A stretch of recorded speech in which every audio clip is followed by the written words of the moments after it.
સુરત ચોક બજાર કબૂતરખાના પાસે આવેલા હનુમાન જયંતિ નિમિત્તે પંચમુખી હનુમાનની મંદિરની ભવ્ય ઉજવણી કરવામાં આવી। શ્રી રામદૂત હનુમાનજી મહારાજ આજે જન્મદિવસ છે, એટલે કે ચૈત્રી પૂનમ હનુમાન જયંતિ સુરત સહિત રાજ્ય અને દેશભરમાં આજે ઉજવણી થઈ રહી છે।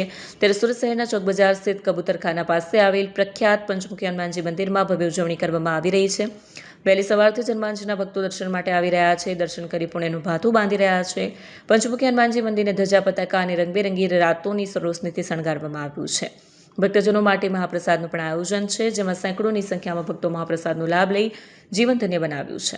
જય હનુમાનજી મહારાજ। રિપોર્ટર કિશોર ઠાકોર, સુરત। સમીર ટેલર વાત કરું। જય સિયારામ।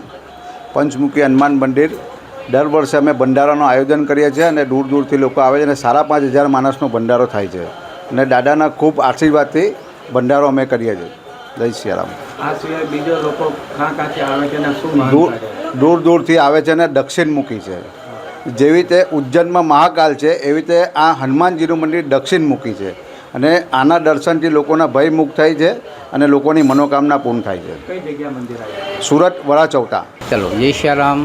પંચમુખી હનુમાન મંદિર, વડાચૌટા, કબૂતરખાના, રજનીભાઈ જોશી।